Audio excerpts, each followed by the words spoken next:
Hey guys, welcome to another edition of We're Still Here. For those of you who are joining at this episode, it's a series where I talk about my experiences with depression and how I try to deal with it, which often isn't really. I often just sort of talk about depression, and I realize that that isn't necessarily very helpful, and I do apologize for that, but I think just talking about it is helpful for me at the very least, and hopefully for some of you who are going through similar things. Because I had experiences in group therapy that were nothing short of miraculous, where I realized that a lot of other people are going through things that I'm going through that I, until that point, believed that I was completely alone in. So that's what this series is about. But I also like to talk about positive things that have happened to me. This past week, actually, I went to Disneyland for Dapper Day, which, for those of you who don't know, is a day where people go to Disneyland looking very dapper, and I did my best to do that with the help of my friend Caitlin and my wife Mariana. Obviously, they're the fashion experts of the house. I'm content to just go there in a wrestling t-shirt and jeans. Which isn't that dapper at the end of the day. But we went and we had a good time. We funnily enough, I've been. This is gonna sound like I'm bragging, but I've been to Disneyland so many times that I realized. Actually, my friends Rochelle and Erica realized that we've never really camped out and watched the fireworks, as they go off at the end. So we did that. We stayed in one place for about 4 hours or 5 hours even. Now that I think about it, and we watched the fireworks, and they were rather incredible. It was pretty moving. But that's not the positive memory I want to talk about this week. I want to talk about something specific, and he's been part of my life now for I think about 4 years, and his name is Faulerro, and that's who I want to talk about. That's what makes me happy this week. Faulerro is honestly, in my opinion, the funniest guy I know. I've probably said that about a lot of people in my time. I know I've said it about all the members of Team 4-Star at some point, and I know I've said it probably about X the Dark One, and my wife even. She is hilarious, and she makes me laugh every single day of my life, and that's important in a relationship, to be able to make each other laugh when you need it. But Faulerro, he's this very quiet. If you've seen him on Twitter, he's very self-deprecating. He's very he doesn't believe in his own work as much as he probably should, but that's only because his work is brilliant, and it's really hard to tell somebody that their work is brilliant when they believe otherwise. He's honestly the funniest pound-for-pound person I know, and that's a weird way of saying it, but the reason I put it that way is because, sometimes, the content he does put out, it may be, some might say it's few and far between.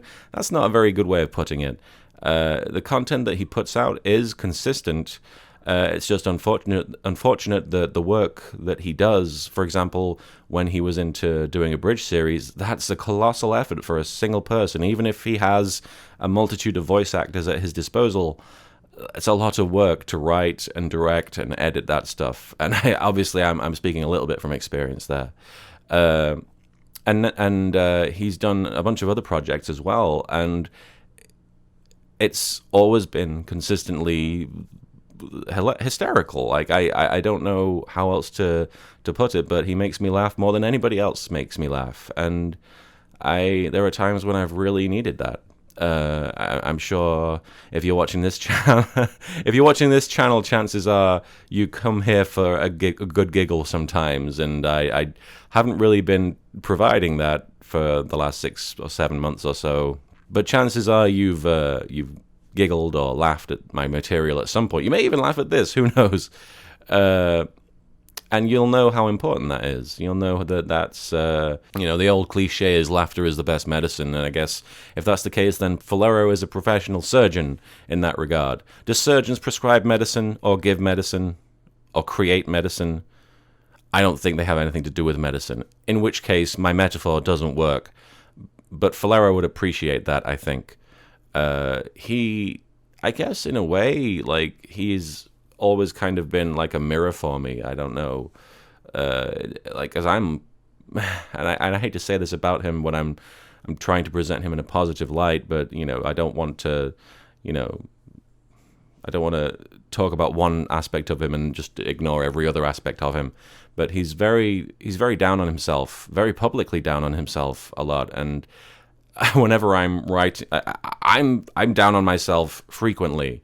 In a similar fashion and with similar feelings that he has, but whenever I start writing those tweets or those Facebook posts or those Tumblr posts that are basically like, oh, I'm miserable, what's the point, I'm wasting my time, nothing I do is good enough, all of those things that come out of my brain, whenever I start writing them down, I take a second and I pause and I reread it and I'm like, is this going to help anybody at all? Because it definitely doesn't help me, and if anything, it's going to encourage other people to feel similarly about themselves. Not because oh, if LittleKuriboh feels this way, then how can I possibly feel good about the work that I do?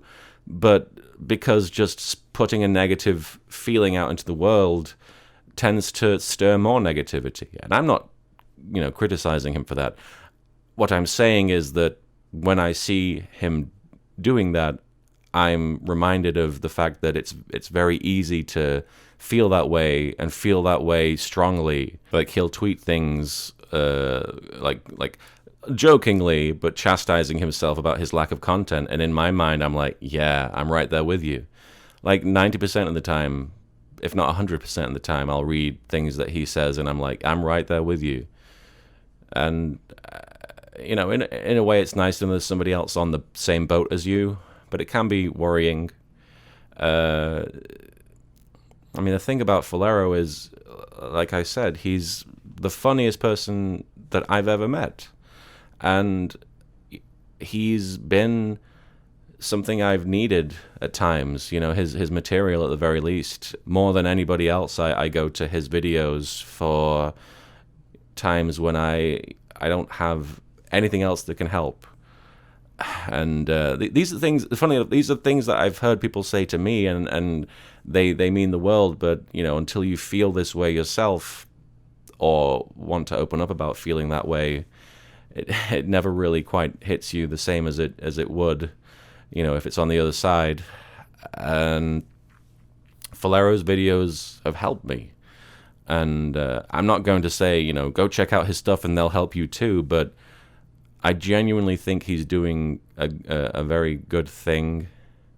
I think anybody who's into making comedy, as long as they're doing it I hate to say for the right reasons, but as long as they're doing it from a good place, I think that they're doing a really good thing. And that should be obvious, but it's something that people need to hear from time to time.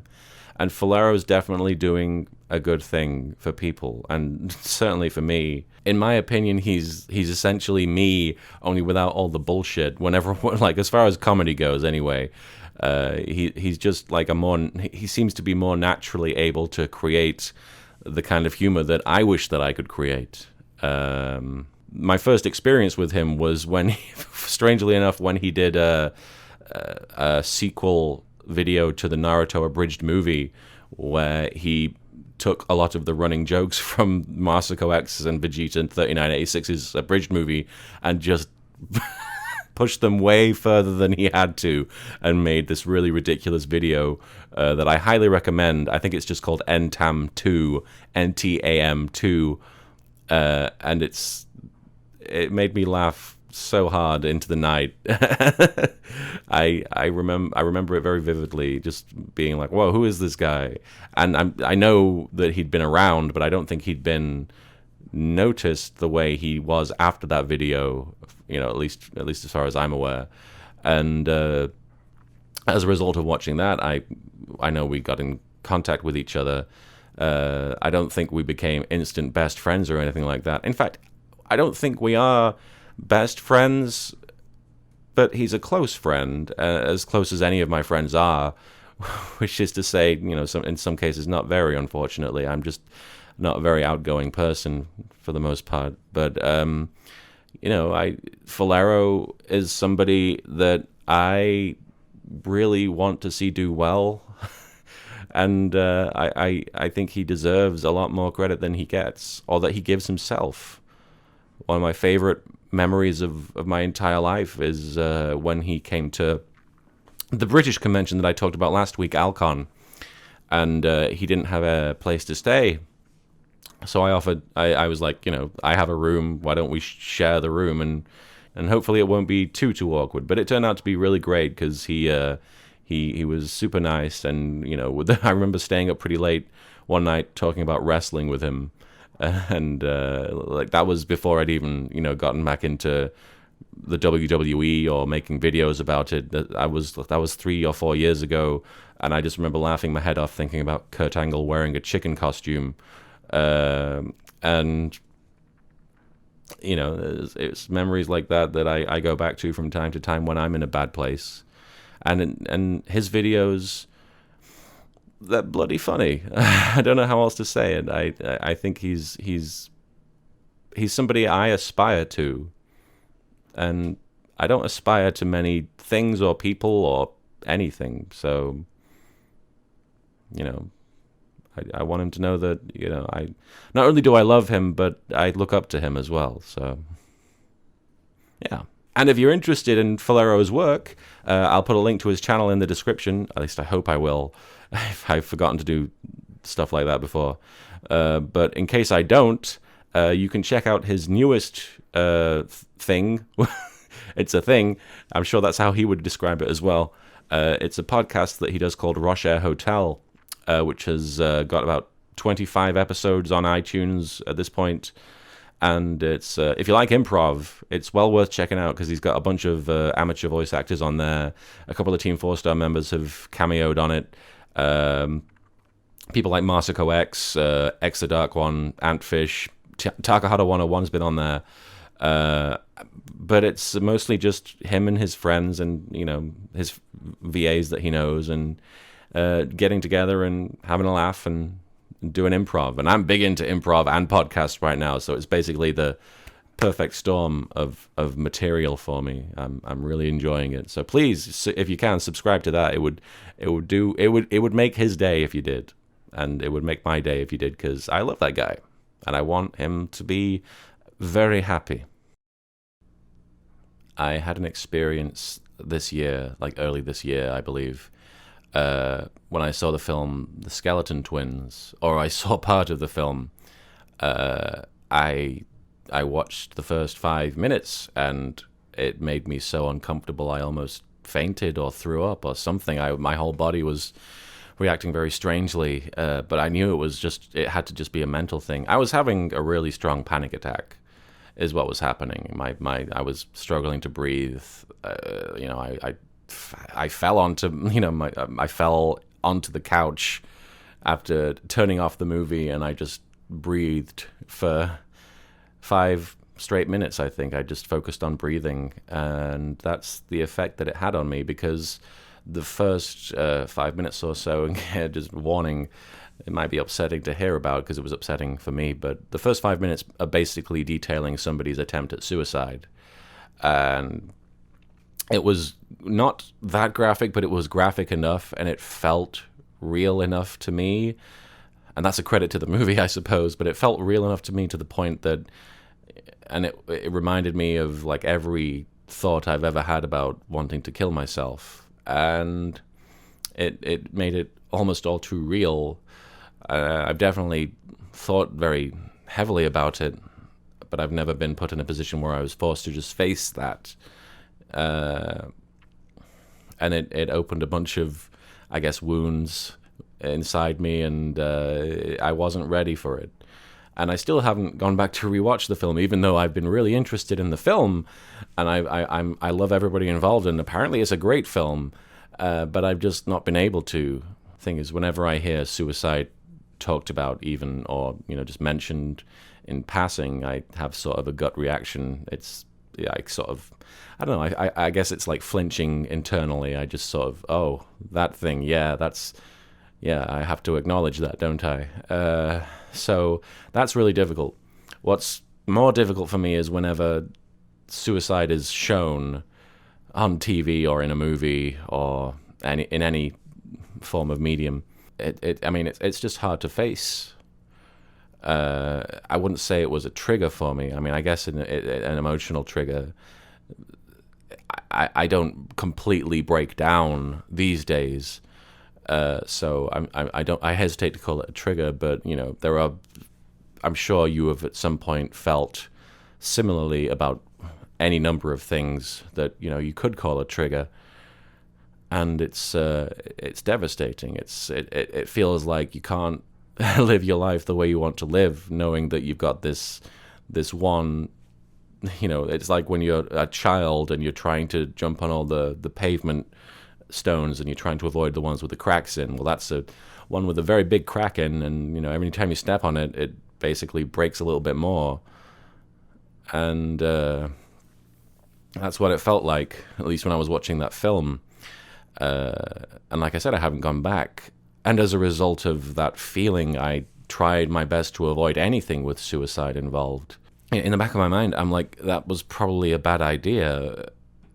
Avoiding it isn't facing the problem, but at the same time, I didn't want to have to face that if first of all, I wasn't ready, and second of all, it wouldn't have helped anything. Like, I don't think watching a film that would have distressed me would have done any good. Like, I know for a fact that there is, specifically suicide in the movie Birdman, and I've wanted to see that film for a long time, and I don't think it's a tragedy that I can't see it, but I think it's a tragedy that I have to be on the lookout for that sort of thing, and specifically refrain from experiencing things. And I'm not blaming the film, and I'm not blaming anybody. I don't think it's a case of people being insensitive. I think it's just a case of me being too sensitive to certain things. And when I say too sensitive, I don't mean, oh, you're an idiot for being this sensitive, you're overreacting. I'm just too sensitive, like an open wound, or like a nerve ending. Any small suggestion can set me off at times. And that's just a result of being depressed, It's just a result of being the way I am right now. And that's just how things are. That I can't point the finger and blame any one person. Obviously, it's different if people are making light of suicide, but at the same time, it's hard. It's hard to just spend my life playing the blame game, I have to accept that there are people who don't have the same experience with suicidal feelings as I have, in just the same way that there are people who have been directly affected by suicide in this world that are going to be hurt even more by things that I'm probably saying about it that seem ignorant to them. But, this is just the way I've had to go through my life the last year or so is, oh, they're talking about suicide, I'd better pretend that I'm okay. But I'm not. But I also am.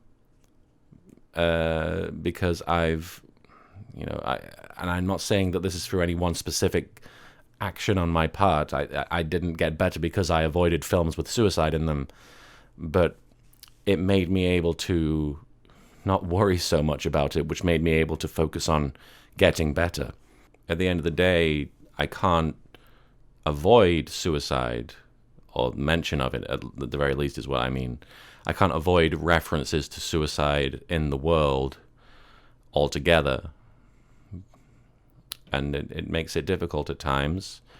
But it's less difficult now. And even though I'm not...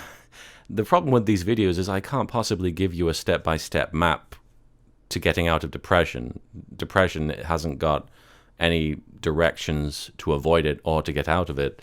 It's not a puzzle that you can solve with somebody else's experiences, but I'm hoping I can give you, a sense of that it's possible to. But I hope that I can give you a sense that it's possible to get out of that, because it is very possible, and you can do it. And I believe that you can do it. And the thing about puzzles, and even if yours is completely different, the least I can hope I can do is give you a decent hint at solving it, because it is something you can deal with. It's something you can solve. It's something you can win and defeat and look back over your shoulder at it, and eventually move on from it. Not forget about it. I don't think anybody can forget about it, but it's something that comes into your life, and it can feel like it overtakes you. It feels like it takes over. Like when I tried watching a film that I wanted to watch, and it said, "No, we're not doing that. You're a wreck now. You tried that, and look what happened."